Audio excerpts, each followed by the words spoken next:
臆病なくせに物見高く怠け者のくせに欲深く被害者意識の塊で重く貴様らどいつもこいつも気に入らん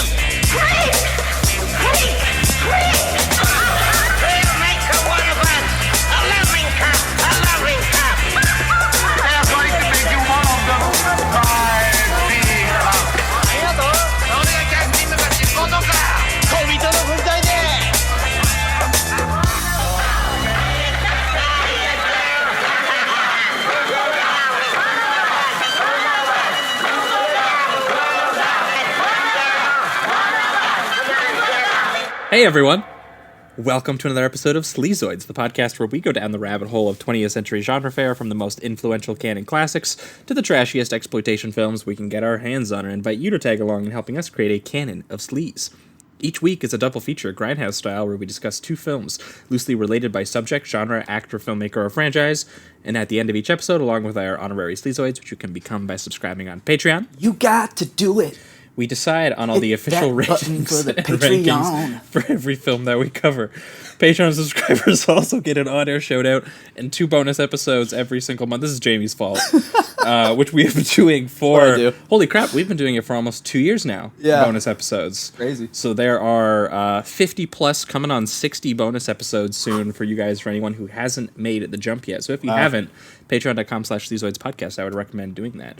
And speaking of which, we do have quite a few people to thank this week who've made the jump. We have Bryden Doyle, Mike Campbell, Chris Bauman. Mike Campbell's my uncle, I just realized that. Is that your uncle? Yeah, that's my uncle. Damn, a Sleazoid. Yeah, we appreciate you, Uncle Mike. JW, and David Fowler, and that was just last month, so there's a couple more for this month too. And for this month, we've got Ned Grade and Jack Gradis. Awesome. Thanks, So guys. thanks to all you guys for making the jump to Patreon. We appreciate that a lot. Oh, yeah. Helps us out over here. Hope you guys are enjoying all those bonus episodes. And the other plug for the week, as always, Apple Podcasts. If you guys are listening on Apple Podcasts, on your phone, on the app that says podcasts on it, which I see the stats, I know you guys are, scroll down to the bottom and give us a good old rating and review. It helps us find new listeners, and we appreciate that as well. And we have had a couple people do it recently, and we've been feeling good about them. Yeah. One guy said that we were the best film podcast. Oh, that's awesome. And I was like, thanks, man. Thank you, sir. And because he said that all other film podcasts are boring celeb gossip and bad riffs. And I was like, it's kind of a backhanded compliment. Yeah. But we appreciated it We really nonetheless. appreciate it. Well, it said you have good riffs. Yeah, there we go. Yeah, there you go. That's what we'll assume that he meant, and not that we shouldn't try riffing ever. Yeah. But those are your plugs for the week. As always, I am your host, Josh Lewis, and joining me is my co-host, Jamie Miller, welcome back. Thanks so much for being with us this week. I think 2 weeks ago would have been the last time you guys, free listeners, would have heard from us, and we would have had special guest, freelance horror artist Trevor Henderson on to do sort of small town secrets. Yeah, in good the 1980s. We did John Carpenter's The Fog from 1980 and Gary Sherman's Dead and Buried from 1981. Yeah. We had a lot of fun talking about both those with him. So you haven't That heard was that. a discovery for both of us, right? The Dead and Buried one? Yeah, Dead and Buried. Yeah, that was great. What a film. What a picture. Yeah, goes some places. And then for bonus listeners last week, everyone over on Patreon, we did in tandem with the release of Lee Winnell's Invisible Man remake, Which is good. which Jamie and I finally have seen now. Yeah, it's and really good. We actually liked it quite a bit. We'll probably do a bonus transmission over on Patreon the next couple Yes. weeks on Sure. that one. We did the original Invisible Man from 1933, and we paired it with Roger Corman's X, the man with the X-ray eyes, from 30 years later, 1963. Both of them about mad scientists experimenting on themselves and maybe seeing things they should not have seen and going places they should not have gone. But again, if you want that episode, patreon.com/Sleazoids podcast. That was last week's bonus episode. But this week, we have a very special guest joining us, a returning guest. We don't have too many returning guests on the podcast. Oh. So I think, is this only the second returning guest ever? I think Andrew's been on 3 times, and I don't think anyone else has been on a second time. I don't think so. So that honor is going to go to one Perry Ruhland. You might remember Perry from his episode exactly a year ago on Akira and Tetsuo 2 Body Hammer. But Perry, how are you doing? I'm doing all right. I'm doing good. Good to hear. Well, welcome back. Perry is I guess you don't write freelance for anyone, but I follow Perry's Letterboxd, and it is the place where I get some of the most recommendations I get for new things I've never fucking heard of before. Perry, though, is a filmmaker, and I actually helped kickstart his recent independent short horror film that he did, and I've seen it. It's called Sungazer. You should watch out for it in the near future at any film festivals it's playing at, because I liked it a lot. Sweet. Oh, thank you. Yeah, I've made movies before. Hopefully we'll do so in the future. And yeah, that's all there is to me. I'm sorry. That's it. No, but it's very helpful because it helps us understand where you're coming from, where your taste comes from. You watch some of the smallest and most transgressive films of anyone that I follow. Oh yeah. And that will lead us partially into what you've brought what you've brought with you today. So Perry, you know how it goes. Perry's been a longtime supporter of the show. He was one of the first patrons on the show. So we always have the guests bring on the 2 episodes with them. So which 2 films have you brought with you today, and why did they pair together? So the 2 films I brought with me today are the 1932 Todd Browning film Freaks and the 1992 Hiroshi Harada film Midori. I brought these 2 films on because, 1, they are both very strange films about freak shows, which are always fun to look at, but more specifically, they are very strange, very controversial works, widely banned, widely, let's say that opinions on them can be very ranging. I would say especially with Midori, probably. Yes, especially with Midori. and I mean, at the time when Freaks came out, it would have been Freaks. Yeah. I can imagine. Freaks now has gone on to have a bit more of a reputation, be a little bit more respected. But when it came out, obviously there is notoriously like 30 minutes missing from that film that they literally can't find because it's so just devastating. Because a lady claimed that the original footage gave her a miscarriage. That could be the tagline right there. Because Freaks' reception was nuts. But the one thing that binds these 2 films together, besides their narrative similarities, is that they are both by 2 very strange directors, and they both have very strange histories of how they were screened and how they were received. And we will talk about both those individually, but basically, when we get to Midori, I mean, you've never heard of a movie being screened like this, I promise. It's going to be worth it. All right. Well, we're very excited to hear about that. Very. But yeah, so that's what we're going to be talking about. We're going to be talking about Freaks from 1932 and Midori from 1992. So about 60 years difference between these ones here. But that being said, I think we're going to jump right into it, and we are going to talk Todd Browning's Freaks. They're going to make you one of them by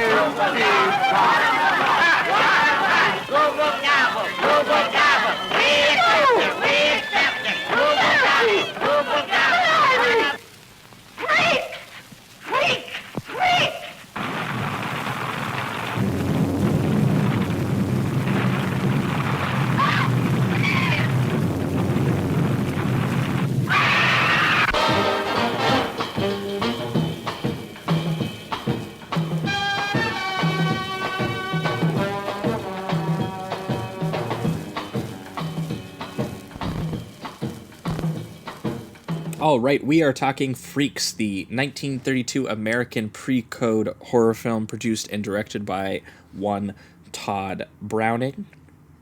Some of you might be familiar with Todd Browning based on his smash success, Dracula, from 1931. That's the actually the only other Browning that I've seen, and I'll be honest, I wasn't super impressed by Dracula. Oh, yeah. Of all the Universal monster You movies, prefer there's some nice Freaks photography in it, but not the Universal monster movie for me.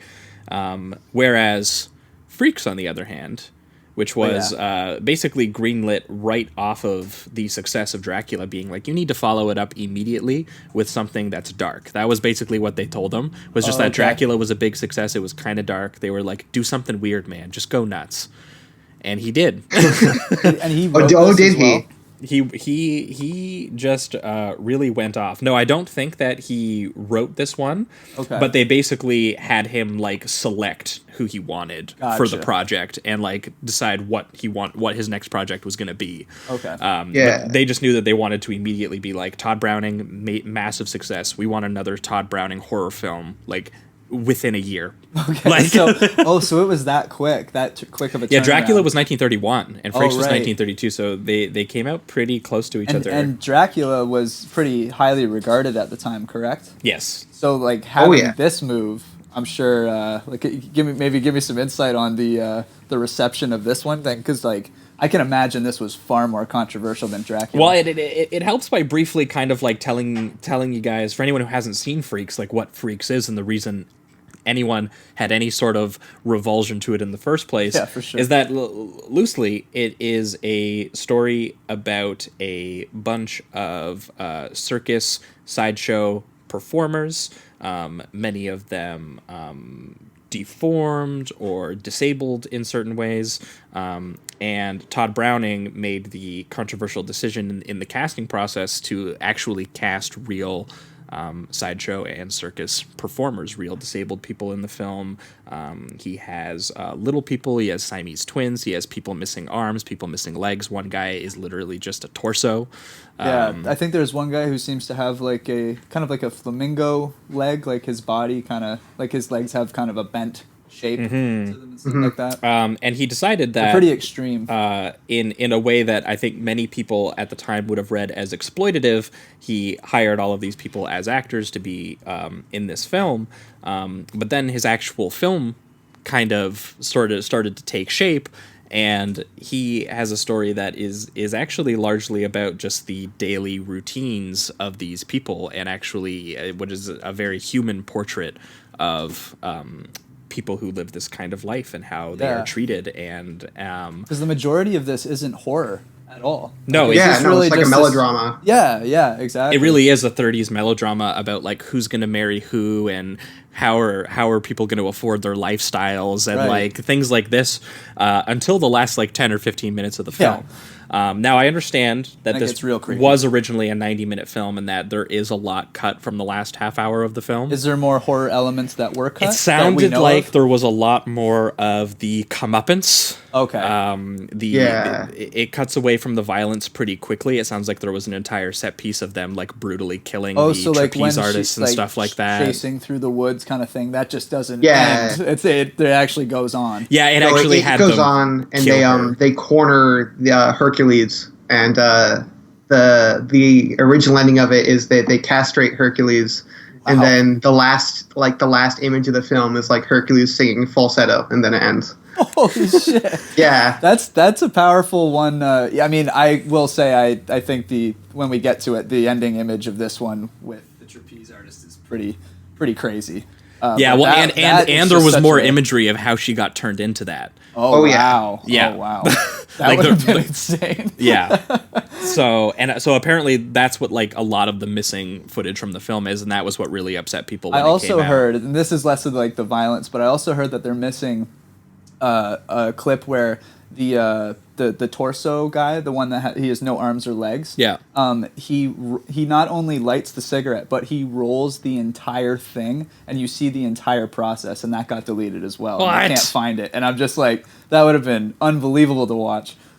That would It's like I can't even roll a joint by myself, let alone with my mouth. him lighting his own cigarette is one of my favorite like small little details of the film. yeah. Actually, it's so amazing to watch, and it's unbelievable. what really brings life to this is that he did go and find these real people who really live these lives, and he really gives them the chance to like show you that a lot of these people just want to live with dignity. They just want to hang out. They just want to have sex. They just want to and so weirdly enough, that is what I feel like ended up kind of being more controversial about the film. Okay. Is how much sympathy it has for their experience and how justified at that point you feel like their actions are. And I think that was what made people so deeply uncomfortable when it came out in the 1930s, as with the reactions of, major reviews and like Variety and stuff like that were basically like, I think that it's, horrible that we are meant to sympathize with these people and you just can't. And also there was something about I don't understand. It's like, how can't you? I understand, you shouldn't maybe murder or whatever at the end of the day, but I just don't understand how you couldn't sympathize with them up until at least that point. I think that is the contradiction that people just can't live with, this idea that someone that they would sympathize with would do terrible violence that they don't have a very compelling argument against it in the film. Gotcha. They really are just like, it's kind of scary that this is how these people might view us, was what another one said. I think that was the New Yorker one that was saying that, literally attributing the us as like the Hercules norm, and the tree. unquote. Yes, Yeah. Exactly. Yeah. And just being terrified that there's going to be like a circus rebellion. It's like, treat people with special needs like properly. Then it's worth contextualizing that Todd Browning himself literally ran away to join the circus when he was a teenager. Oh wow! So he spent a good chunk of his life in a lot of where he developed his artistic sensibilities with traveling circuses, with freak shows. So he's very familiar with this world. It's like a very personal plea from him. Like, it's not like he decided, one day he woke up and said, I don't think people are nice enough to circus performers. Like, it's something that's so beautiful and so really human about this movie, is that it really is like an empathetic melodrama that is sort of boxed up in, here's a horror movie for you guys to watch. It's really smuggled in. Yeah, absolutely. I also love like how they show certain connections between the performers. Like the one, this one's more specific because it's her Siamese twin. But I loved that image of her kissing her fiance, and then the one closes her eyes, and it's almost as if she can feel the emotion and the love that her sister's receiving. I thought that those kind of ideas were really, really nice too. Or like the character Flozo, I believe his name, the clown. Yeah, Frozo. And everything that he does has an irony to it, no matter what it is. Like even when he's taking a bath, it's revealed 5 minutes later that he was just sitting in a bathtub and there's no water or anything like that. He's just doing it for the gag. So those moments too are really nice. Each character, I feel, actually has quite a defined moment within the movie, and there's quite a few of them too. Within this is only a 60-minute movie, and there's quite a few characters in it that you get to know. Yeah, there's the brother and sister combo of Frida and Hans, who in the film are supposed to be playing soon-to-be husband and wife, right. Which is why there's not a lot of romance between them on screen, because they were played by literal brothers and sisters. Oh, okay. Yeah. I gotta say, if we could talk about Hans for a second. His performance is fantastic. Oh, it's fantastic. Amazing. I was gonna say too, though, his character. How do you feel about the way that it arcs? Because I feel like Frida really just gets the shit end of the stick the whole time. And at the end, obviously you don't want Hans, because he's been, somewhat tricked and things like that. You don't want him to feel that isolation that he feels at the end. But at the same time, it kind of feels like he got off easy with Frida. You know what I mean? He treats her pretty shitty. Well, the ending was the studio shoehorned in ending, though, right? Oh, okay. Yeah. Well, should we first kind of go over the plot so we can let people know who Hans and Frida are? Yeah, it's sure. a good idea. We do that in this show. Go everywhere.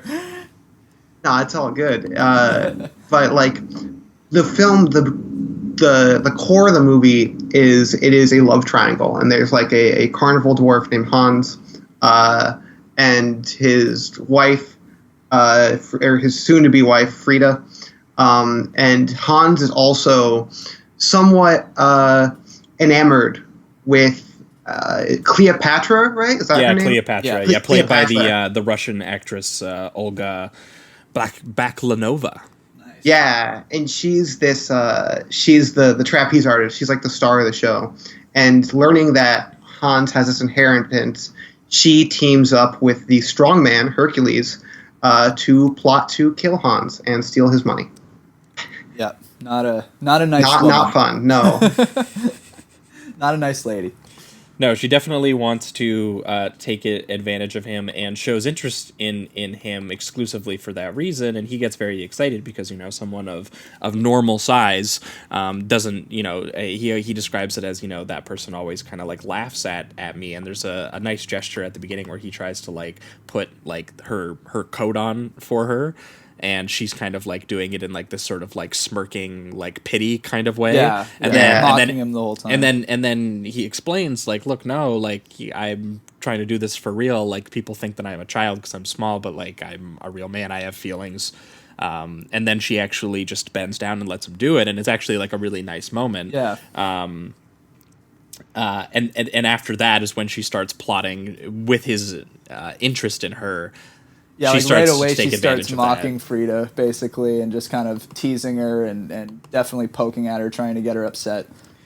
Yeah, and what's really interesting about this is that, it is really just a typical melodrama, except for the fact that Hans and Frida are small. And, like, that's kind of what makes it interesting to me, because I know what you're talking about when you say that, like, Hans, in the process of leaving his fiance for this trapeze artist, he kind of acts like a bit of a dickbag, especially to Frida, where at one point he even says, "No woman will tell me what to do." I was literally just going to say that. Yeah, and stuff like that. But what's so interesting is that the main argument that the film is making is that Hans should have the basic human dignity to choose to be a sexist dickbag if he wanted to be.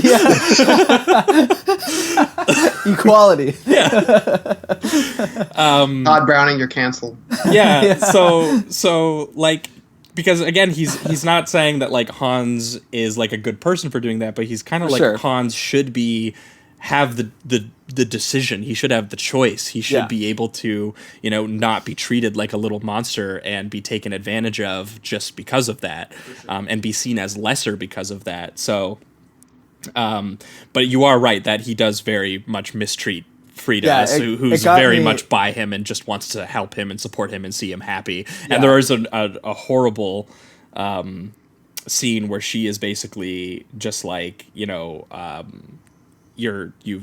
just hurt me and I'm really saddened by this. And at one point she even goes and talks to Venus, who is kind of like one of the more traditionally good-looking people who works in the circus, and there's sort of a romance between her and a more sort of romantic leading guy kind of thing. And what's interesting is that it has sort of a traditional romance, and then it has the love triangle romance between the more disabled characters, and it basically plays them as the exact same thing, which is kind of what was, sort of special about what Browning was doing with this film, that he would treat both of those situations with the exact same emotional sincerity and investment. And watching Venus and Frida talk to each other about how they both feel shit on by men is just like a connection that these two people have, despite the fact that, when you look at them, when you look at traditional beauty standards, especially in things like Hollywood, you would not, connect those two people at all. And here's those two people just having this beautiful conversation about how sad they are.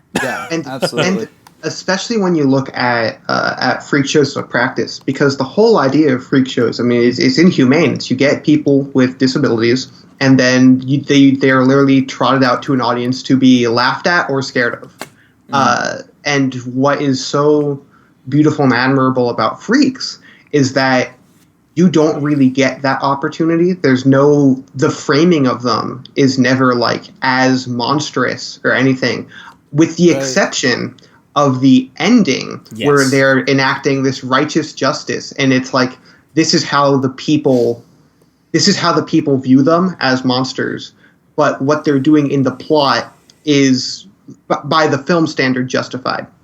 Yeah, like I do find it interesting that the way that they introduce the performers at first is just like they're just kind of like frolicking in the forest to music and just enjoying themselves and just kind of living a very free life. And and then the end has that contrast after you've experienced all the abuse that they've gone through. So I think it's telling that it opens up with such a positive view of the situation. Although that quickly becomes bad when those two gentlemen come up and just start calling them freaks and saying they deserve Monsters to die and all that kind of stuff. And her being like, these are just but children. it's Like, come on, yeah. Yeah. Well, that ultimately is kind of like what he's taking. What I feel like Browning is kind of like taking to task is this idea that, you know, the only time he ever films them in a horror light as monsters is when they are just living up to the image people already give to them. Mm-hmm. Like at that, like he never like that's the context for those images by the time you hit the end of the film, because people react to them like that's what they're doing when they're fucking frolicking in the field. Yeah, exactly. Right? Exactly, and every even the scene like when they it's a pretty famous scene now. It's the Gooble Gobble One of Us scene. Right. It's like that. The way that people explain it, it's almost as if it's like a creepy scene. But until she starts freaking out on them, it's kind of like they are actually welcoming her. Yes, that's what they're doing. Exactly. Yeah. They're like, come to, like, you're a part of us now. It's we're accepting of you and you're accepting of us. Yeah. And it's a very nice scene, and then it turns into like an absolute because of the way show. that they look and because of the way that they sound, they interpreted it as like this strange cult thing that was happening when they were just going, no, we just like you and want you to join us. And yeah, exactly. Yeah, because the scene is, so Cleopatra and Hans have married. Cleopatra's going to kill him to get the inheritance, and she's going to poison his wine at this like ceremony where she's brought in with all the circus freaks, and she's accepted as part of their circle, and she's insulted by being accepted with them. Yeah, she freaks out. It's a heartbreaking scene. Mm-hmm. It's that's where she gets up and she says, "You're all slimy, dirty freaks." Yeah. Exactly what she says. And then I think the worst image is when, you know, there's just hysterical mocking laughter, and she takes Hans and puts him over her shoulders to ride like a horse or whatever, and then it fades away from that. So you don't see like an ending to that scene. It's just like it ends on this chaos and abuse, and it's just it's a horrifying scene at the end. Yeah, and it's just, I think that the reason this really works for me is because it spends so much time just doing its kind of like melodrama hangout type thing that it's doing. Because ultimately the majority of the scenes in this are just kind of like a bunch of them playing cards, or a bunch of them talking about falling in love and getting married, or you know, it's just them trying to give each other, or sometimes giving each other shit, but playfully, not in a mean-spirited way. They're just having a laugh. They're trying to love. They're trying to live, and it's a really fantastic structure for this story, because it's kind of, you know, it kind of shows you a little bit of the show, and then it reveals the real people behind that show that they put on. And, you know, there's great scenes like, for example, when they welcome the bearded lady's baby. And they talk about how the baby's going to have a beard, and they're so excited about it. Or as Jamie mentioned before, when the armless and legless torso man lights a cigarette with his mouth. Unbelievable. And obviously this guy's a real person, and apparently his son had to like carry him around the set and everything like that when they were filming. And so it's something that he really had to learn how to do. But it's amazing just watching this guy light his own cigarette, and you're just like, that something like that is actually like a kind of radical gesture in its own way. Absolutely. Because he's taking control of his own life, and that's really ultimately all that these people really want. And especially, I think the most shocking thing when I first watch it is how sexually oriented the drama is. It's like, they talk about the logistics of like how Siamese twins are going to have two husbands at the same time. Yeah. Yeah. Yeah, it's definitely pre-code. Yes. I mean, you can't get this made after 1934. There's even like hints of abuse within the secret relationship between the strongman and Cleo. Like the first time that they kind of flirt, or at least you see them flirt, he grabs her and she says with a smile on her face, stop it, you're crushing me. And then he's just like, you'll like it, or something like that. Yeah. So it's like, even within their love, like there's this implied That's abuse. normal. That's the normal shit, bro. Yeah. Because it's cliche now to do a movie where it's like, oh, who are the real monsters? The people. For like, sure. The normal humans are the ones who are gonna whatever. It's seeing like having it be the classic Hollywood leading man and leading lady be the villains of Freaks. Yeah. Is, I mean, for 1932, that's really radical.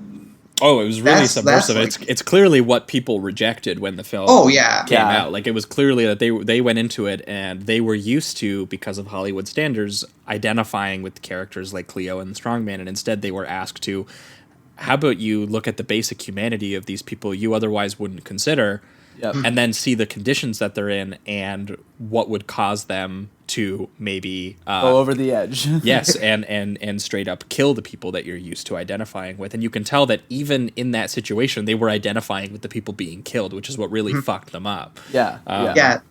There's you can tell from some of those reviews you were reading off. Yeah, they literally say us when they're talking opening. about the people that are killed by the monsters. As if they're not included, like, at all. Like, it's just, it's that language, I think it was subconscious, but it's telling for sure. Yeah, like, it's, the reception to Freaks is incredibly depressing. Not just because it's like an incredibly made movie or anything like that, just there's, what's that? I'm gonna look for. There's this one particular review quote that just fucking crushes me. Let me check for it. Sure. Wrong. Right. Okay. So there is a review in Variety at the time that says the film does not thrill and at the same time does not please, since it is impossible for the normal man or woman to sympathize with the aspiring midget. Only in such a case will the story appeal. Like, Jesus Christ! It's just there's no explanation for it either. It's not like they even tried. They're just like, he's a midget, so I just can't identify. That's fucking crazy. The film is definitely way ahead of its time, and I mean, thankfully it got rehabilitated. It played in Venice, and people in the '60s, I think, mid 1960. Yeah, a lot of the sort of auteur European writers of the time kind of reclaimed it as like a really subversive Hollywood film, and cool. I mean, obviously they were correct. Yeah, absolutely. Because even putting aside like the story of it and the themes it's going for, as a technical work, there's so much moving camera work for a 1932 sound film. Oh yeah. Like I was really surprised how well that camera just glides around, because correct me if I'm wrong, but that early into sound films, cameras were getting locked down again, right? Yeah, it was pretty hard to get like not see the microphones because they were so big, or to even have a microphone that could move at all. Yeah. So yeah, around that time, people were kind of straying away from moving camera moves and stuff like that. Oh, okay. Yeah, because I think of other like 1932 horror films like Murders in the Rue Morgue, Island of Lost Souls, White Zombie. You're not really seeing the kind of graceful gliding that's going on in Freaks. No, it's a lot of stationary, like stage sets kind of deal. Yeah, absolutely. Whereas this has like the realism of being like a like, I don't know if he actually shot this on location at a circus tent setup, or what did he just? I'm gonna check, but I don't think it could have been shot on because it's location. It was shot in the MGM lot.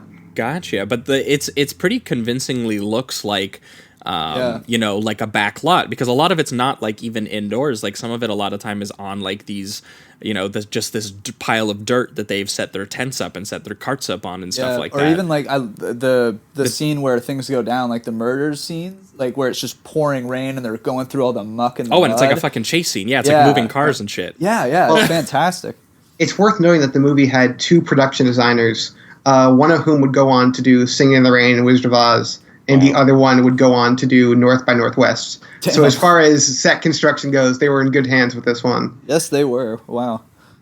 But yeah, I think that, like, the fact that he spends like 45 minutes to 50 minutes of this film just sitting you down with the daily routines of these people who otherwise, would never have a movie made about them. It kind of reminded me a little bit when we were talking about with CJ Prince. We did Female Trouble. Remember the argument I made to you about Female Trouble was that it was very clear that John Waters is very a part of this community, and he saw these weird people that he wanted to make a movie about. Yeah. Todd Browning, now with the context that Perry's let us know that he was in part of a traveling circus, like that's very clearly what Todd Browning is aiming for here, and you can really feel the warmth and the fondness for these people, despite the fact that, again, he doesn't really give them anything other than he gives them the chance to be in a Hollywood melodrama. Yeah. People who just don't look like they would ever belong in a Hollywood melodrama based on the way that industry works.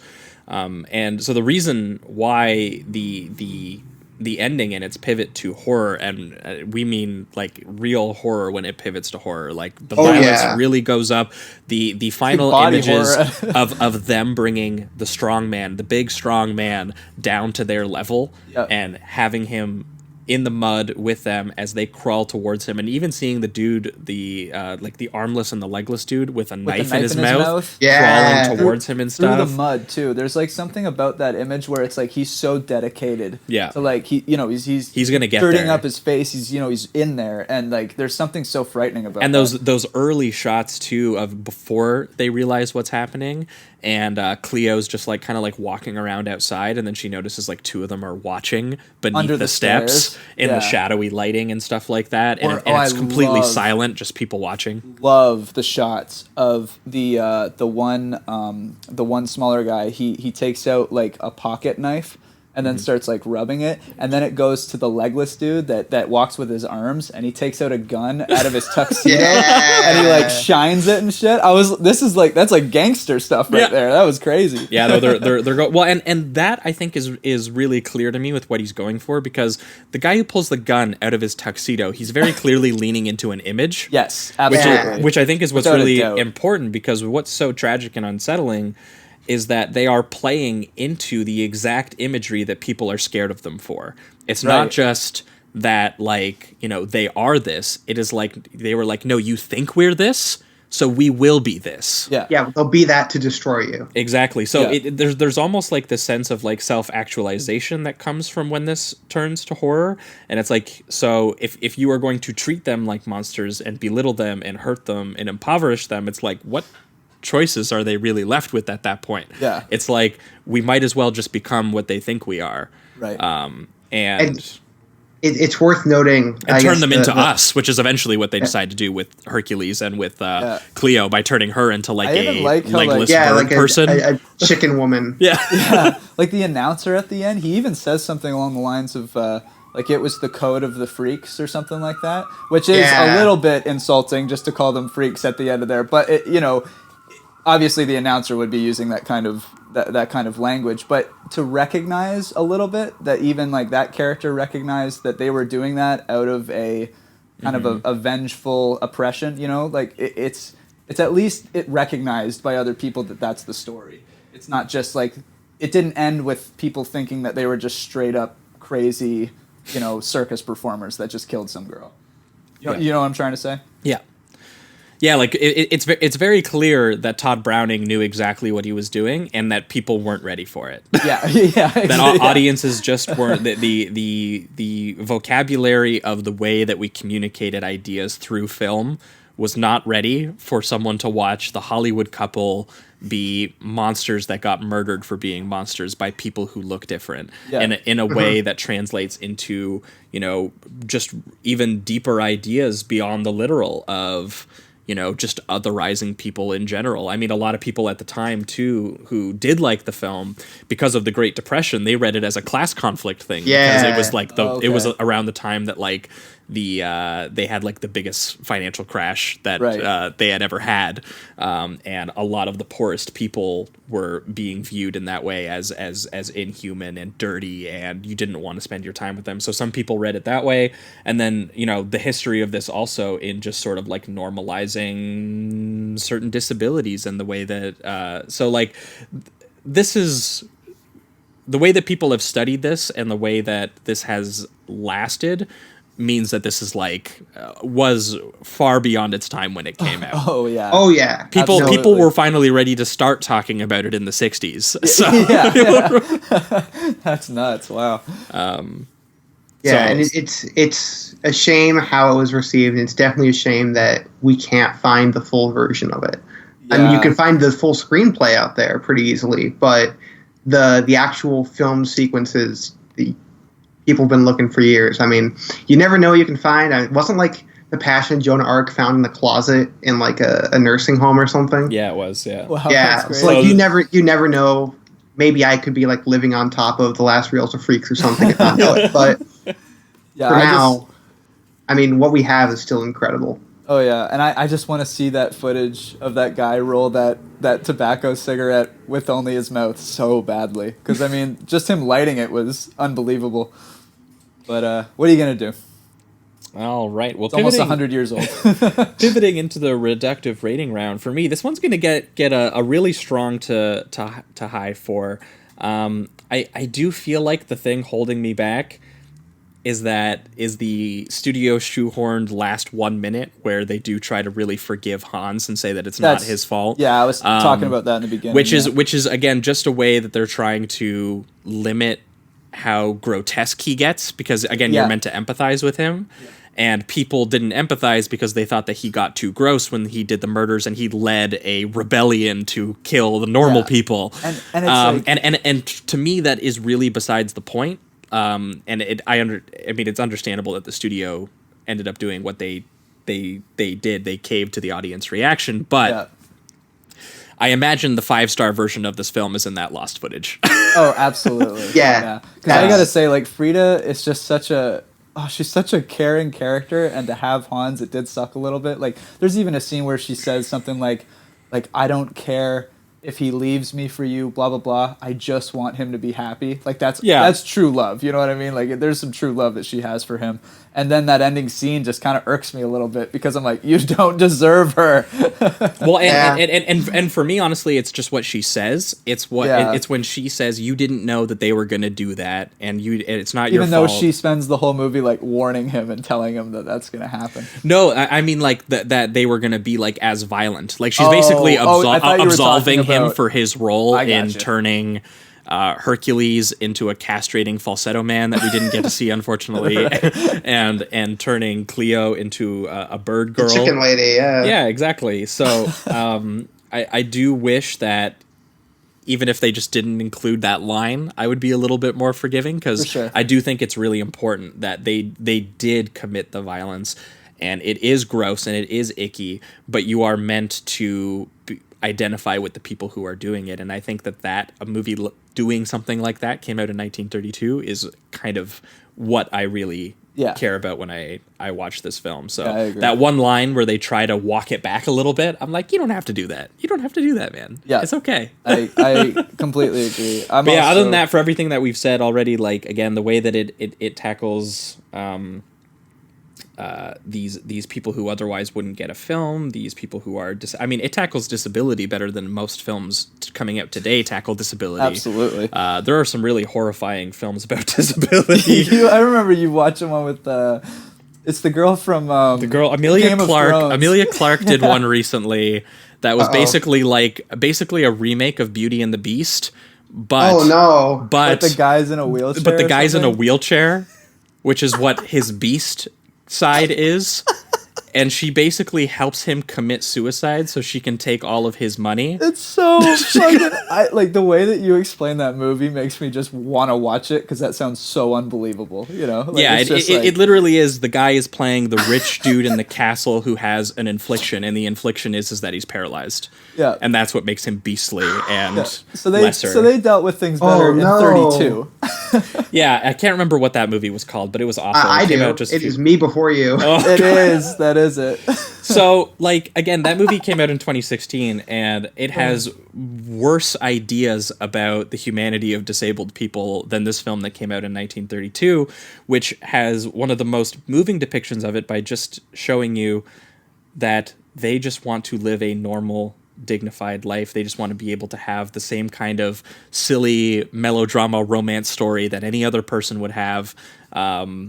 and again, and be allowed to be an asshole, be allowed to be an imperfect person. They also don't need to be like this shining example of humanity. The fact that Todd Browning was also like, yeah, they aren't perfect people. They're also going to make, maybe bad decisions and maybe also do some bad things at the same time. But it's like, it's all justified in this kind of sympathy and this warmth and this fondness that he clearly has for these people that he grew up with.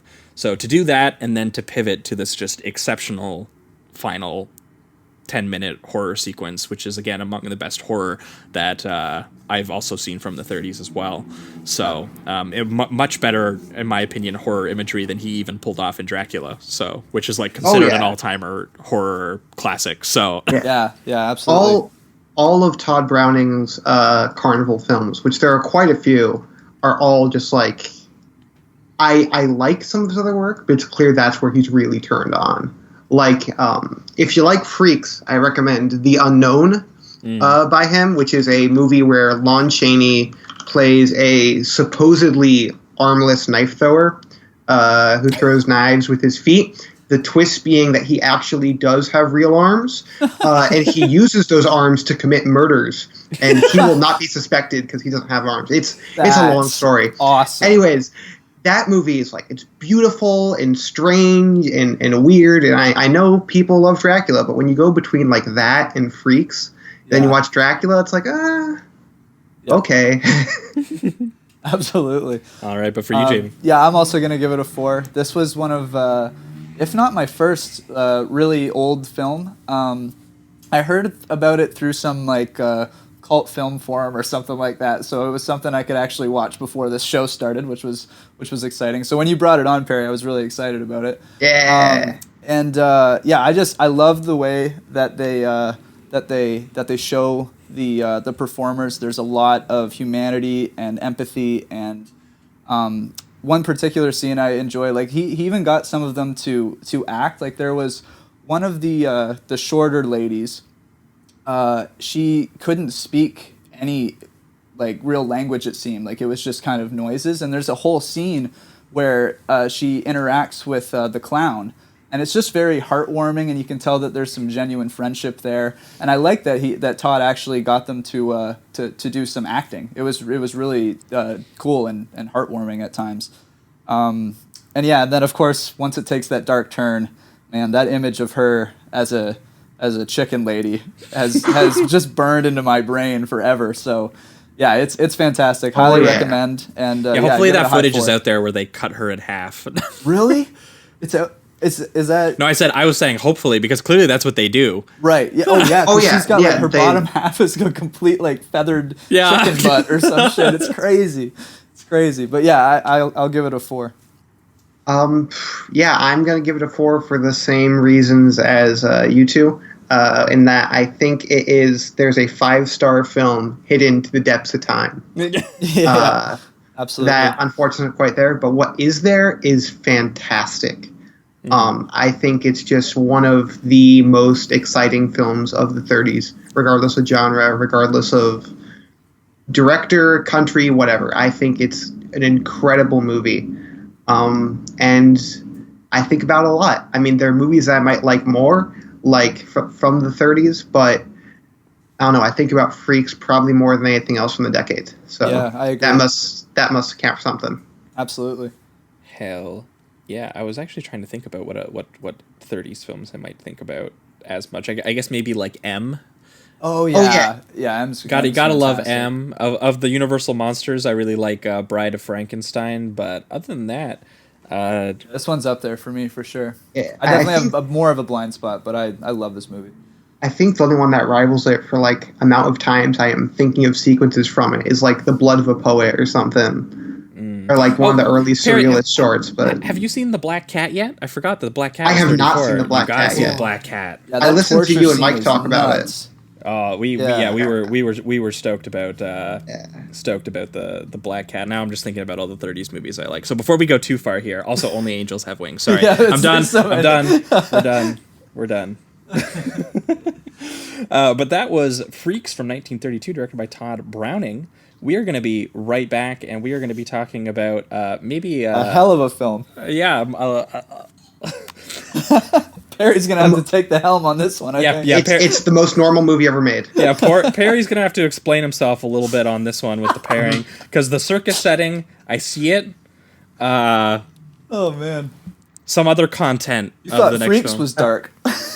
Just you wait, folks. We are going to be talking about a little film called Midori from 1992, so you'll want to stay tuned for that conversation. Yes, you will. 小人の分際君、今言ってはいけぬことを言ってしまいましたね。知りませんよ。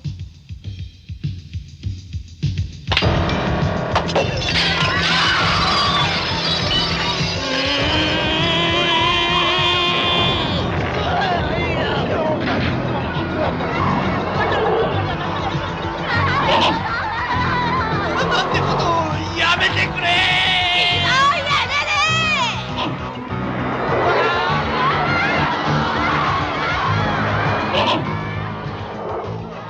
I can't believe I got. I'm so shocked. You know what? That's good. Let's start there. Yeah, it's no traditional intro. Welcome back, folks. We are talking Midori, the 1992 animated horror psychedelic Thing. Erotic. I'm not sure if I'd call it erotic. Yeah, Certainly that's- sexual. But Yeah, that's true. That's true. Hey, I'm pretty sure you used the word erotic in your review. Yeah, I do. so there. I did. All right. I There you go. then I am right. But yeah, it kind of defies genre in a lot of ways for me, beyond being a really goddamn scary anime object. Yeah, it's absolutely And, horrifying. I from think I'll start let to finish. Perry go from here, because he might have to introduce the filmmaker here, Hiroshi Harada, because I don't know much about him. So before I introduce Hiroshi Harada, I'm going to talk about the 1920s for a second. Where I'm going to talk about two All right. different things. Sorry, we're getting a lecture. I like it. The first is the artistic movement of Iroguro Nansensu, which literally means erotic, grotesque nonsense. And the second is the art form of Kamishibai. So first on Iroguro Nansensu, it's kind of the best Western equivalent is like the French decadent movement, where you have lots of stories and lots of art about just nasty, filthy, transgressive stuff to sort of purge taboo from culture. So in Iroguro art, a lot of violence, a lot of sex, constant hedonism, weird sadomasochistic rituals and murders. And if you've ever seen In the Realm of the Senses, Yes. Yes. Okay. So like this, in some unfortunate ways, yes. yes. So the incident that's based on, like the Sada Abe incident, where a woman strangled and castrated her lover, is like that's like a rallying point for post 30s Iroguro. So that's kind of what the genre is all about. It's sex and violence and transgression, usually without much of a plot or through line. Just to shock the system, basically. You'll see films like Horrors of Malformed Men is a really good example of an Iroguro film. Strange Circus, the Sion Sono movie, is a more contemporary one. People like Edogawa Rampo, the amazing Japanese mystery writer, did Iroguro stuff. A lot of what we consider really depraved hentai usually can fit into Iroguro, like Erotsu Kadoshi. is I Iroguro. wasn't gonna say it, but now that it's been brought up, you can anyone who wants to check out, feel free. Yeah. Yeah. But if you can make it, you should stick around, because this goes to some interesting places. But I understand that some of that is not it's not capable for some people. You know what? That's a good point. Seriously, take the content warning seriously on this. We're going to talk about some real fucking not fun stuff. It was interesting because when I went on Letterboxd before I watched it, a lot of people do respect this movie, but it's funny because most of the time if I go on something that's really controversial, it's kind of like you see the 2s, you see the 3s, you see the 4s. This one was just 4s and 5s and then 1s and half stars. Like it was so polar. And one of the people that I saw was just like, this is the most repulsive movie I've ever seen. I couldn't enjoy a single second of it. So that is out there. But then there's also plenty of people that really respect it. So yeah, so like that's kind of like what we're dealing with here. And I did find it really funny because when I was logging it, and I was logging it with a like because I did like it, someone that follows me had logged a review. I was scrolling through a couple of the reviews, and it was like, if you liked this, you need to go to therapy. And so I was thinking about that person while I was liking I was like, maybe they're not wrong. I don't know. We'll find out. Oh, I mean, it's almost certainly true, but it's not necessarily a bad thing. But there you go. So Perry, you've given us the context for the existence of this sort of weird, grotesque, that's sexual genre. And then the story is basically, to make it fast, Kamishibai is like paper theater performed in the streets, and one of the popular Kamishibai stories is about the Camilla girl, who is a young orphan who is brought into a freak show where she is forced to perform, and she is abused by the people at the freak show. So now we flash forward to like the 70s and the 80s. We introduce this artist, Suhiro Maro, who is like a modern Iroguro artist. And he does a manga that is called The Camilla Girl, which is an adaptation of that Kamishibai story. But Suhiro Maro is mostly known for very grotesque art and very pornographic art. So his adaptation of The Camilla Girl is, of course, filled with sex and violence and some very mind-bleaching imagery. The Camilla Girl is available in English under the title Mr. Arashi's Amazing Freak Show. It's kind of a minor cult manga. And now let's introduce the man of the hour, Hiroshi Harada.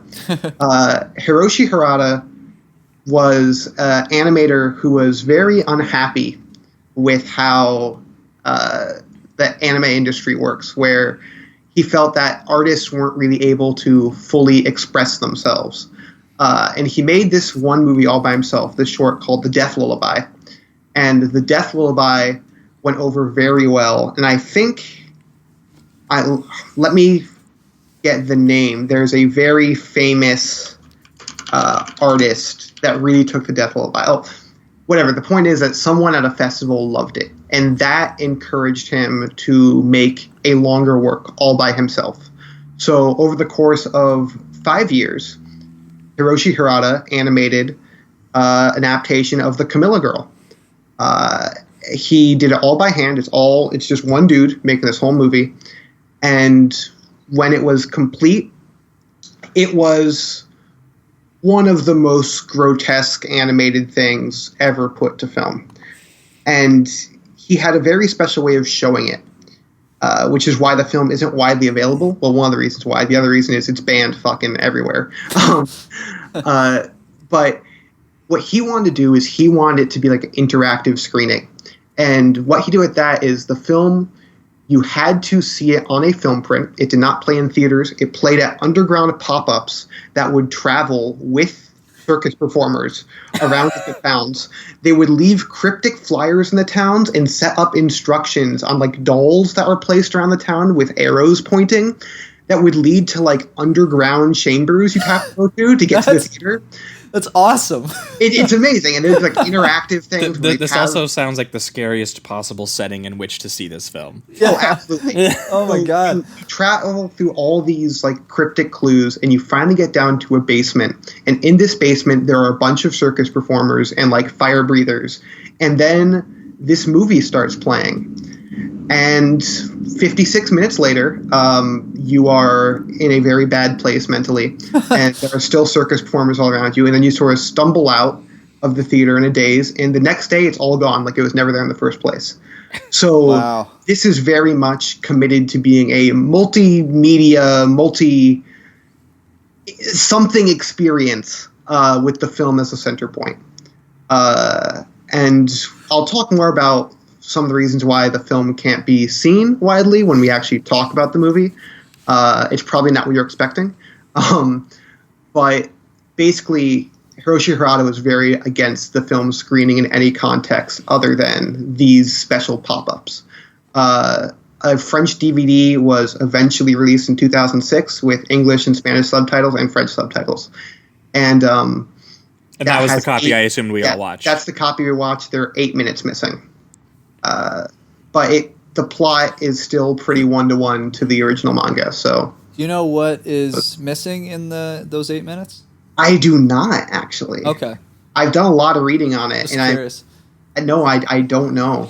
Yeah, I was gonna say it seems pretty complete watching it. Oh yeah. I don't know, like it's not like Freaks where they cut away right from like what you feel like is like the peak of the scariness. Oh, they sure don't. And then it cuts to this like clearly shoehorned in ending. Mm-hmm. Yeah. You know, so like when it does that, I'm like, oh, there's stuff missing from this film. Right. Whereas when I watch this, I feel like it opens strongly and it ends very strongly. So, you know, I'm not sure where the missing footage would even fit in. Yeah, I completely agree with you. Unless it's just more crazy imagery. Yeah, they're just like, here's more of the circus performers just doing crazy ass sex shit. I know, like licking an eyeball. There sure is eyeball licking. French kisses the hell out of that eyeball. A little too much eyeball licking for my for my taste. Honestly. But I thought there was just enough eyeball licking, actually. Yeah, just right for you. Just right for me. I did like that it has a sort of unique kind of animation that they did that, from what I understand, it is just like still drawings that were filmed, which I mean, I guess is technically how they did animation sort of when they did it, but he holds on the still images longer. Like a lot of it is like, it's not like Akira, right? Like it's very there's not like a fluid motion to the way that he moves through the different images. Right. It's kind of like, you know, in the same way that there would be like 60 frames for someone to make a movement in an actual traditionally animated film, he instead has like 2 frames and he like fades one into the next one. Yeah. The most you'll get is like if it's windy, the trees will go on like a 3 frame per second loop. Yeah. But for the most part, animation is very minimal. Most of it is done with panning and zooming across these very uniquely drawn and colored cells. Right. Yes, and it's very cool images, but since we are talking around it, I feel like we got to get the plot. Before we go too much further here, we do have to tell the people what it's about. Yeah. Yes. Okay. So Perry, I think we'll let you go this because I just don't want to say some of these words. I just don't want to have them on record coming out of my mouth. So go. Okay. So here's your content warning for sexual assault. I mean that 100% seriously. If you don't want to hear stuff about that, I get it. The movie's full of it. Yeah.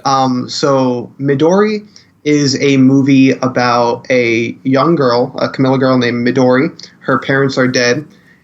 She sells flowers in Tokyo. A man comes up to her and says he can bring her somewhere safe. Where she is actually brought to is his circus, which is inhabited by a bunch of different like circus performers who are like classical circus freak archetypes. You have like a guy with no arms. You have like a fire spitter, a sword swallower. And then they basically use her as like a sex object. And she's repeatedly abused by them. And then eventually they get a magician who practices Western style magic to show up at this freak show. And he stands up for her. And protects her from the other freak show people. But he also he's like 50-something, and he's trying to form a relationship with her. And long story short, nothing good happens to anybody, and it's a miserable experience, and you'll feel bad watching it. And that's Midori, like the story is so minimal. What I covered is basically the entire plot of the entire 56-minute thing. Yeah, essentially. Yeah, It is the majority of the movie is honestly just this young girl being like, "Wow, my situation kind of sucks. I kind of wish it was a little bit better." And then constantly someone comes up and says, "Hey, I can make your situation a little bit better. Come on by." and then they lie. And every single time they're lying. And the thing is too, like, I thought that there was going to be kind of an ease into the carnival, and then maybe the crazy abuse would start. The moment she walks into the tent, they start to abuse her. Like, there's not even a second of exchanging names, anything. Yeah, probably one thing, because I watched this, like, I finished Freaks, credits rolled, I queued this up. Yeah. So, Jesus Christ. So why you seem so tired today? It's just your brain. Yeah, and so the thing that struck me most is you're right, within like 6 minutes of the film, because it dives in really fast to her, because, like, I mean, she's selling flowers, there's this really moody kind of like synth-based score, these really sort of grotesque images of of these disfigured still images, but then there's kind of like this emotional yearning with the score that she has. She's looking at the moon, there's these really rich blues and colors, and you know, when this guy tells her, "Look, if you ever need help, I'll buy all your flowers, and I have a safe space that you can stay in." And she only turns to that because she goes home and talks to her mother about it, and her mother is being eaten by fucking rats. Yeah, her mother is a decomposing corpse, and there's a rat in her vagina, and it's eating her from the inside. Yep. Yes, so here's and that's 4 minutes into the film. 5 minutes into the film, she's at the circus. She walks my notes minute by minute, by the way. she walks into the tent, and the first thing is you see all these different, you know, these you know, what would be the main characters of Freaks. These people who you just thought, "Hey, these people are nice people. They have real humanity to them." Yeah. And then within literally 30 seconds, there is a torso guy here too. Yeah. And I was just thinking, hey, I really like the torso guy from Freaks. Yeah, he's crawling towards her, and he is tonguing her in the vagina, rape style, within 5 seconds of her like walking into the tent. Yeah. There's no time. And it was a really unfortunate image, and it holds the images for a decent amount of time that you're going, please cut to something else. I just cannot imagine going straight from Freaks to this, because that contrast is crazy. Because this movie doesn't even leans into the monstrousness with the performances or the performers. Midori does not care about the humanity of anybody. Yeah, Midori is very clearly, it has a base character who is like, okay, here's our nice person, our audience surrogate. Every other person, no matter who they are, is just going to do terrible things. Yeah. It's not a complicated plot. It's not a plot I would turn to for any commentary on anything worthwhile, and I would be worried if you did. Well, see, that's actually the thing I was going to ask, was like, as I was watching it, I mean, you know, just the visceral experience itself is something to behold, obviously. But I was kind of at the end of it going, besides just maybe what this is horrible and we shouldn't do it as humans, what else is he trying to get at? You know, absolutely nothing. Okay, absolutely gotcha. Nothing. Well, that's good. I'm glad I didn't misread. The thing with Midori and the thing with Suhiro Maru's work in general, which Hiroshi Hirata is adapting here, is he has these very basic plots of like standard, well, not standard, more extreme than standard horror setups. Sure. And then we'll just use them as an excuse to get images to just sear your brain. Like very standard iroguro of, we're going to get images that are going to stick with you and are going to like break through your mental defenses. And I mean, on that sense, it works. I mean, like the opening images where they're like, you know, someone's like biting a chicken's eye out, and those are like unrelated to anything in the film. It seems like these are mostly like just kind of setting the tone on an image level, like it's symbolically. the overture. Yeah, and then even, dude, I was having the first 5 minutes of this, I was having really tough time starting notes, because the first part is just like a montage of all the performers that are just in these like insanely detailed, grotesque images that I just did not have the time to like write them down all what was in down. them. 'Cause Yeah, it was like just- I it's an actually assault paused on your it brain. frame by frame to write down some of the images. Wow, that's killer. There's a lizard magician. There's a fire-breathing woman holding an umbrella. There's a woman devouring a snake. There's a woman in like a tub with a bunch of snakes, totally nude. Yeah, sitting in like a barrel covered in like snake / noodles. Yeah. There's the invisible man, like bandage wrap looking dude, who's really, I guess, just like the armless dude. Yeah. But then the lines of dialogue are like, dog boiled in cauldron of hell, monster child Speaking in of many dogs. hued swaddling clothes, severed head boiled with bulrushes, blood spurts from bulwark, Like Cannibal Corpse lyrics. jugglers' balls enclosing lullabies, mother mourned, balls torn apart. Hammer smashed face. The opening minute or so of that montage is actually pretty good viewing instructions on how to take in the rest of the film. As just, it's basically a very slowed down montage of these images for the next 40-something minutes. Right.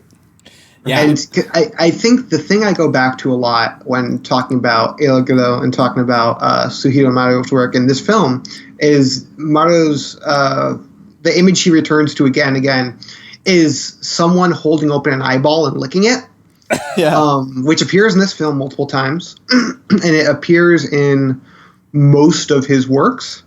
And it's a Bataille thing too. I'm pretty sure Story of the Eye has that. Well, do you know what? That feels like the experience of watching this film. I feel like the film reached out and licked my goddamn eyeball. For 45 minutes. Exactly. It's licking your eyeball for 40 Really something fucking minutes. uncomfortable. Yeah.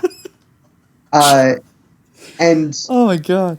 basically, to go off of the earlier description of the plot as like something nice is going to happen to Midori and then something bad happens, that's disproportionately bad. By the end of the first 10 minutes, you're introduced to Midori talking to like 3 cute pet dogs.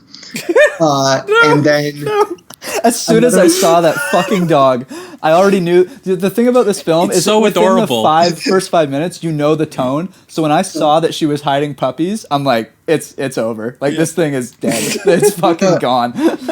So the first image I ever saw of this film, and the film that the image that introduced me to Midori and to Suhiro Maru and made me want to never see this movie, which of course that did not end up happening.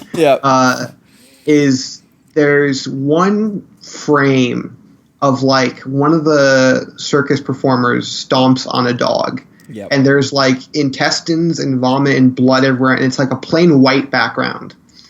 And I don't know how to explain this movie other than the imagery in it and the way it's presented.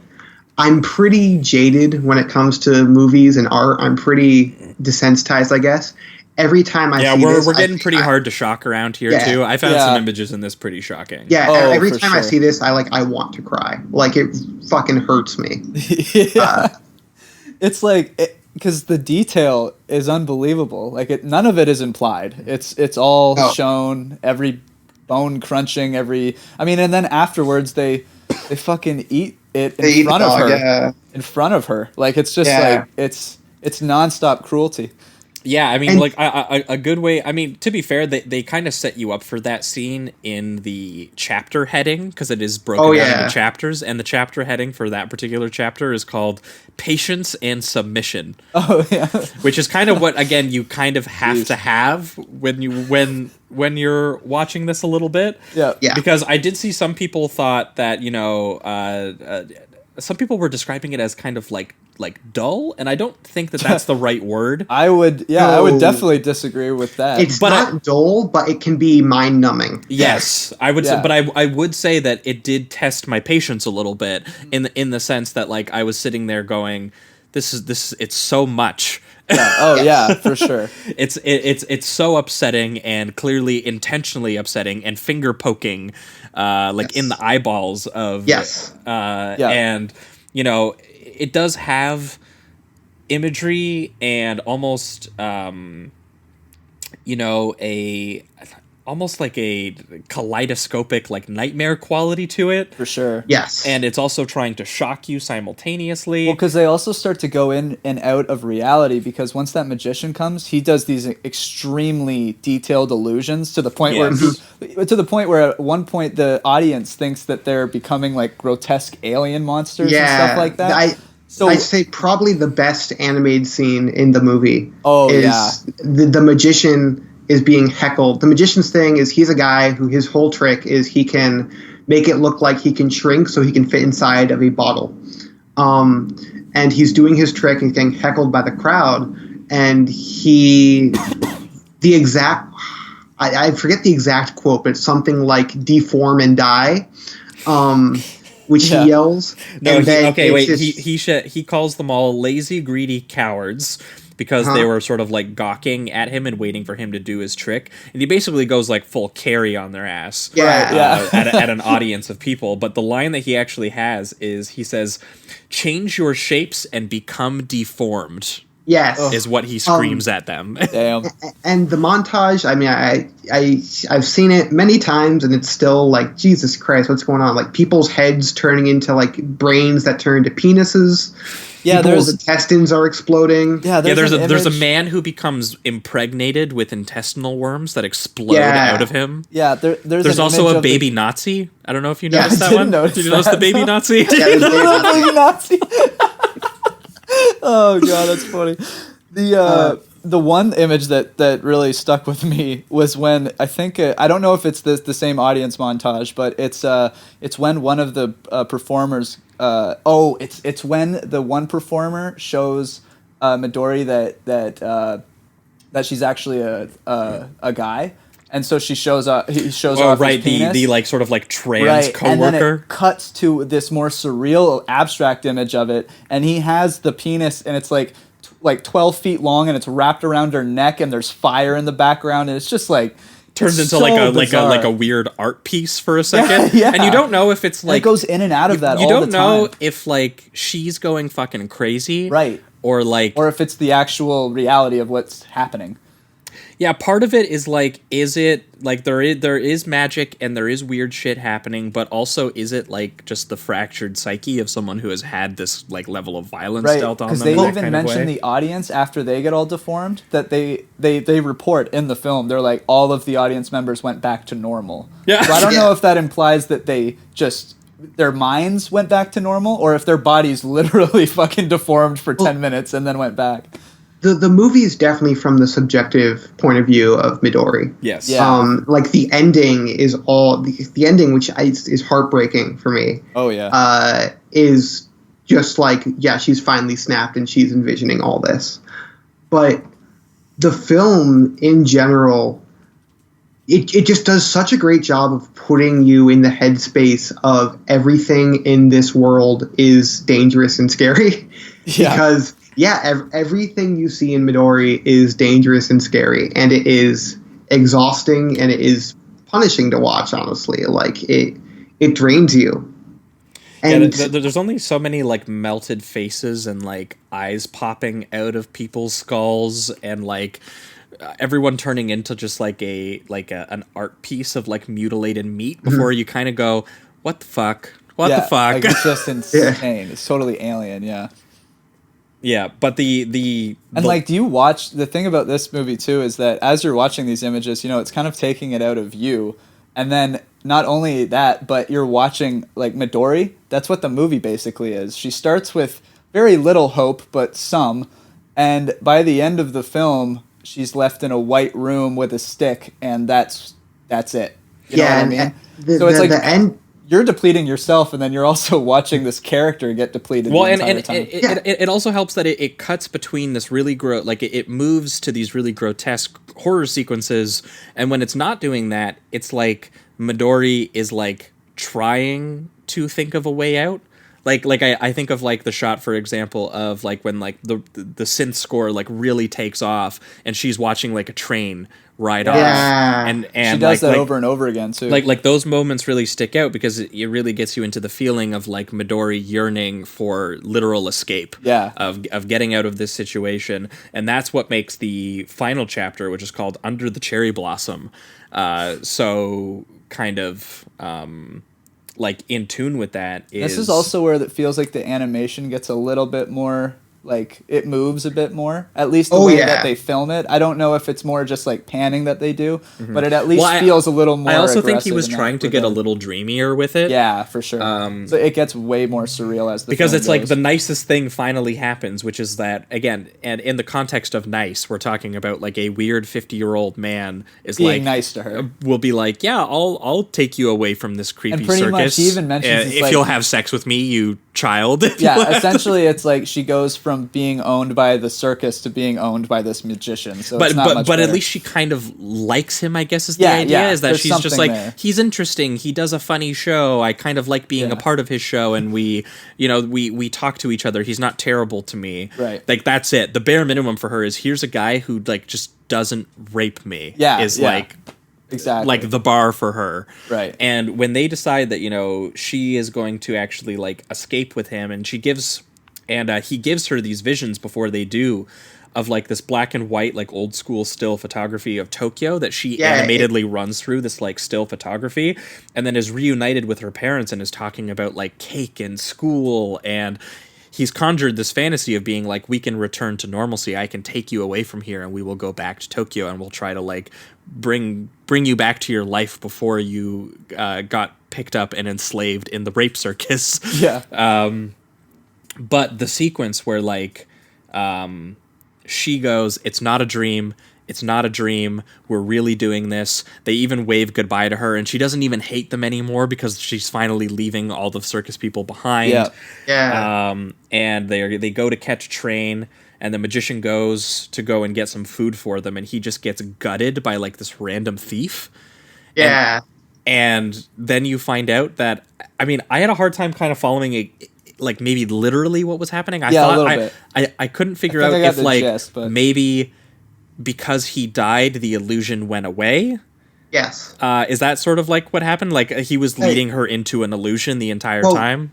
What happens is that their ride they were going to take goes off, and then she like senses that he's dead, and then she turns around, and then her mind is completely gone, and she sees the carnival back there.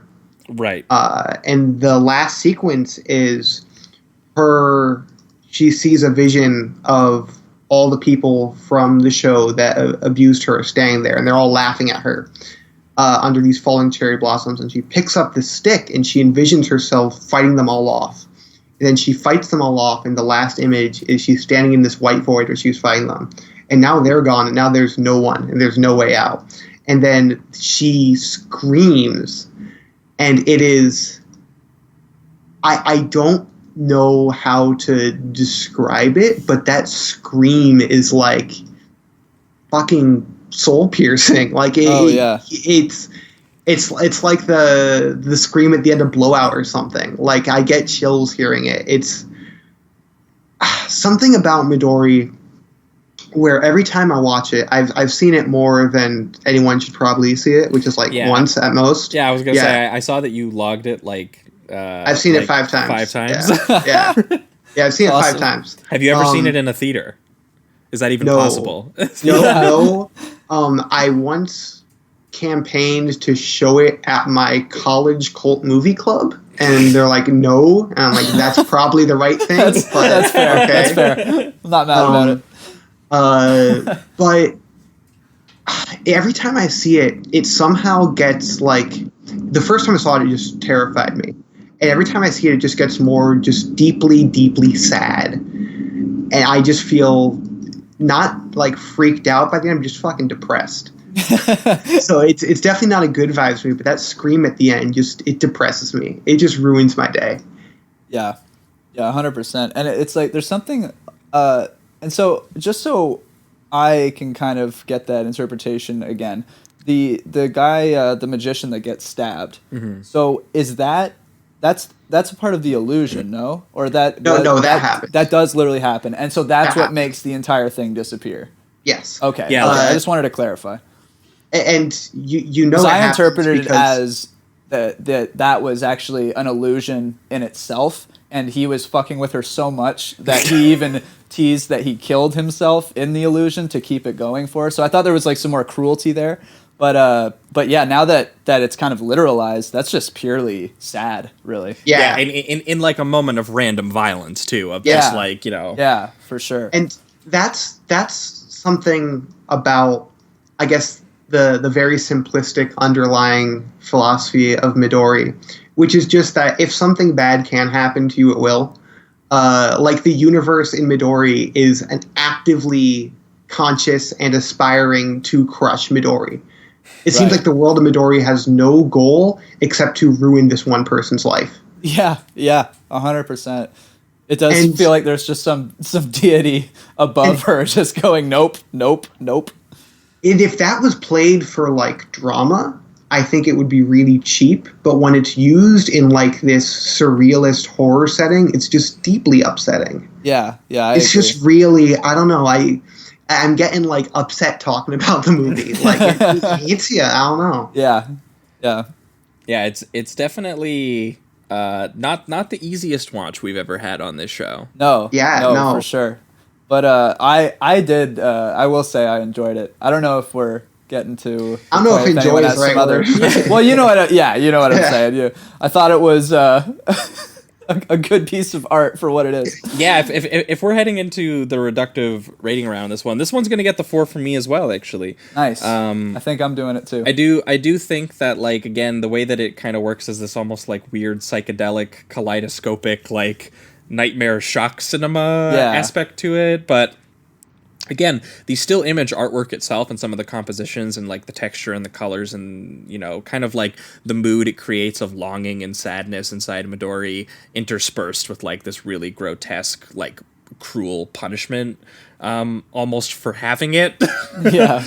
Creates this really bizarre experience. And I do think that experience does get at a kind of like fractured psyche of someone who is viciously traumatized and abused in the way that Midori is, and the way that she sort of is like constantly yearning for this escape and ultimately does find it, but in kind of like this this really bare, like most stripped down possible sense of it, where she's still completely isolated and alone, and you know there's nothing as like beautiful as like, you know, the sort of like synth score playing as she's looking at like the full moon or something like Yeah. that. And, you know, like there's moments in there where she's dreaming of like beauty, and this film basically just strips that from her, and she stops dreaming of beauty. She just goes, I would rather live in this fucking white void. Motherfucker. Yeah. And you almost feel slightly okay for her in that sense, because I mean it is heartbreaking. Just that it's all gone. It's better than what she's seen. I know. I guess is I know what the you're kind of saying, thing for for sure. it. And I think ultimately it really does translate just into something about trying to stay sane in, you know, one of the most like psychologically extreme scenarios you could possibly be in. Yeah. Like filled with rape and animal killing and insane body horror and gore and what is deeply perverted and perhaps questionable taste. And like having like, you know, no ownership of yourself at all. You know, Yeah. she's a slave completely. But it is a like singularly surreal object of animation without question. So for me, I have to say that like I will describe it as I'll add it into my category of do not avert your eyes cinema. Yeah. Which is like the movie begs you to stop watching. Yeah. But like but if you can, you know, you will I think get something out of this, and yeah, or maybe Yeah. we're bad people, Or, yeah, as we say on the show, maybe we're bad people. That- You never that know. could definitely That be a is not possibility. off the table. If people want to accuse us of being that, you can say that too. Feel free. Because we Just know a bunch that of this Sleazoids over movie here. will not be for everyone, and it scrolling through some of the reviews, it was not for a couple people. Yeah. I'm worried about how many people will be like, oh, what is Sleazoids doing next? Oh, Freaks and Midori, okay. I'm gonna take away my Patreon. Thank you. So if you go bankrupt because of this, I am not at fault. No, honestly, Josh I'll is the one who said respect it you was okay, even it's great. more, Perry. Yeah. Oh, go on. Sorry. I'm also gonna give it a 4. It did get there. I think what really set it off was the beginning of this conversation when you said it, Perry, when you were giving this image of like how they would introduce this film, which was kind of travel. One city a day, one town a day with the circus performers, and then put this on, and you're surrounded by that kind of an environment, and then they're just gone the next day. There's some like, I don't know, some dark magic imagery to that, and I really like it. And I think it just fits so perfectly with this grotesque death metal punk rock film here. It's one of the most violent, disgusting things I've ever seen, and I don't know. It's like a disgusting Cannibal Corpse lyric. I just have to kind of respect it for how disgusting it really is. It's just like, I can't believe a human mind came up with this. but yeah, this was a experience, and I would suggest it, but just all the warnings that we've given, don't take them lightly, because this is a really heavy film to watch. Yeah, it's not fun. Yeah. But go ahead. I'm gonna, of course, I'm giving it a 5. It's like in Nice. my 10 favorite horror movies and like my 20 favorite movies in general, probably. Nice. It hits a certain type of vibe I like for a movie where you're dead on calling it like black magic, where it feels like something that was Right. like conjured Yeah. instead of being made. For sure. It reminds me of like By the some of my devil. favorite movies, like A Page of Madness or Begotten or Sleep Has Her House or something, or these movies where they go for this, I'm going to put on a pretentious hat here, like this pure cinema image experience where the plot falls by the wayside and you just get bombarded with these images that have this very specific cumulative emotional effect. And I think Midori is one of the best examples of that. Because it really is. I mean, the plot is there to give it a skeleton, and the rest of it is just what strange images can we build off that to specifically needle viewers to feel one particular way. It reminds me a lot of like surrealism old school, and not just like sparkling David Lynch surrealism, like having these unconscious images just thrown at the wall. Right. And just having to sit with them and see what it conjures up within you. I don't know. This movie really freaks me out in a way that movies don't usually have the power to freak me out in, and I respect that so much. Yeah, I mean, like we were saying, it's hard for us to get shocked on this show anymore. Only doing it for 2 years, and this was definitely it's got to be top the image three, maybe of her the stepping top on the most tiny insane puppy movie. and it exploding. Yeah, I think this definitely offended me more than the porno we did. The porno was kind of fun. Yeah. It was surprisingly lighthearted for cutting off dicks. Well, because the porno, like, whether it was in some capacity about characters pleasuring each other. Exactly. Well said, Josh. Well said. I just want you to know This that is the movie, anti that. I think that's why Perry objected to the word erotic, because like it really is like it is sex in like the most violent way. Right. Yeah, there's no there's no attractive scene in this movie. Yeah, you're not meant to find any of this sexy, and if you are, Right. I'm pretty sure everyone involved will probably also think you've something's fucking wrong. Man. I just want to let you know though, originally before Freaks, the movie I was going to pair this with was probably going to be even nastier than Midori. So I made a call. Feel free to I'm come glad it back worked on out. and bring it, my friend. All right, well, be careful what you wish for. Yeah. I just want to add before I wrap it up, though. I mentioned earlier this film was censored for reasons that you probably would not think. Oh yeah. So if you're thinking it's because the film graphically depicts a young girl being raped by armless people constantly, you are wrong. That's not why it was banned. It's banned because it has pubic hair in it. Oh my god! An even worse crime. Yeah, which is a very serious Some would argue. Which is like they're. Disgusting. That's why if you ever see like the original bootlegs of Cannibal Holocaust, where there was like the Japanese VHS rips and all the naked people had blurs over them, or if you're someone like me and you try doing artistic breakdowns of Japanese gay porn and you'll see that there's blurs around everyone's penises, it's because you cannot show genital hair. Oh, okay. So, is there a reason for that? They can show all this other crazy shit, but just not that genital hair. I'm not sure. I think there also was something of a depiction of like a cultural figure in this that they weren't allowed to show at the time. Okay. Wow. Yeah. That's so strange. But yeah, so seriously, if you're wondering why so many like fucked up hentai and things you hear about have like tentacles, it's because they're not penises. They don't have pubic hair. Oh, so it's a workaround. It's a workaround, yeah. Or a That's reach where it comes around, if from. you will. There you go. Artists getting fancy. Yeah. Oh my god. I hope you learned a lot today. I learned so much, and I'm very thankful. Well, I think that will wrap it up for this week's episode. That was Freaks, 1932, and Midori, 1992. Yes, it was. Perry, thanks so much for coming on and bringing these with you. Kind of a backhanded thanks on a little bit thanks there. for having me.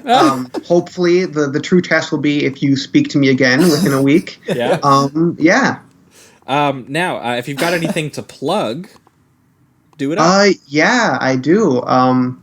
So as Josh mentioned, I did a film recently called Sungazer, which is a very strange, surreal little horror film that should hopefully be hitting the festival circuit soon. And I am also, if you remember last time I was on here, I talked about a feature I was filming called Blank Tape. Production of that is still underway. It should be wrapping up at the end of this month, and it'll move into post-production, so keep your eyes peeled on that for the future. And hopefully I'll have some other exciting things coming up soon as well. All right. Well, I assume Jamie and I will get a pretty early viewing of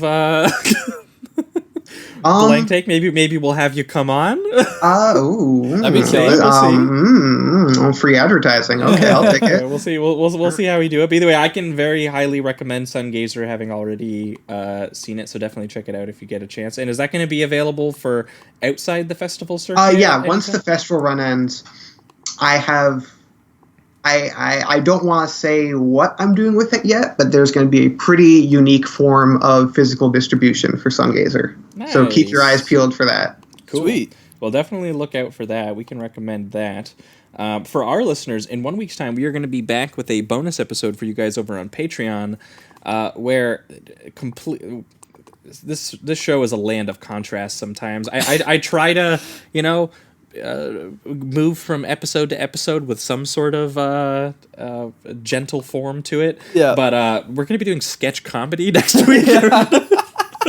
Switching gears a little bit. Yeah, Jamie and I had the chance to see Monty Python's The Meaning of Life on a 35mm print recently. And awesome. Terry Jones recently passed away, so we felt like that needed to be a thing we had to do. So we're going to talk about 1983, The Meaning of Life, directed by Terry Jones. And we're going to be pairing it with an even earlier sketch comedy feature film, one film called Kentucky Fried Movie. Yeah. Ooh. I actually hadn't seen either film. So Yeah, me neither. Yeah. I'm glad to check them out because, Jamie and I might kind of date ourselves a little bit on this show because we probably watched... There are probably people listening who watched older sketch comedy than we did, but I kind of got introduced to sketch comedy with like Chappelle's Show and stuff like that. So look at this Zoomer. Yeah. For me, it was like the only I did watch Life of Brian and Holy Grail, but those were really the only older sketch comedy kind of right, things. but these were kind of like some of the first feature films, like the TV shows that really popularized it were stuff like SNL and stuff like and obviously Monty Python Flying Circus and stuff like that. So I just didn't watch either of those, which are like what were the sketch comedy before these films. Gotcha. Yeah, me neither, I guess then. But we're going to talk about some early sketch comedy feature films, and then again, total pivot after that. In 2 weeks' time, we're going to be back with a free episode, and we are going to be talking. Finally, I have actually saved this film. I didn't pick this film ever for a bonus episode because I wanted to leave it open for a guest to do it, and that guest is finally coming back to do it. We're going to have returning guest Esther Rosenfield, who last came on. She brought with her Eraserhead and House, but this time she's bringing with her Prince of Darkness, John Carpenter's, I think 1987 film. On certain days, it is my favorite John Carpenter film, so I'm very excited to talk about it finally. I think it is among his most underrated, and we're going to be pairing it with the Blair Witch Project. Cool. Which, so for a little bit of VHS video horror, I think is the idea a little bit there, because Prince of Darkness obviously has a little bit of time travel involving tape footage and stuff. So either way, that is going to be the double feature in 2 weeks' time for all the free listeners. Cool. So look forward to that. But that being said, I think that will wrap it up for this week. Thanks as always for listening, and keep it sleazy. Keep it sleazy.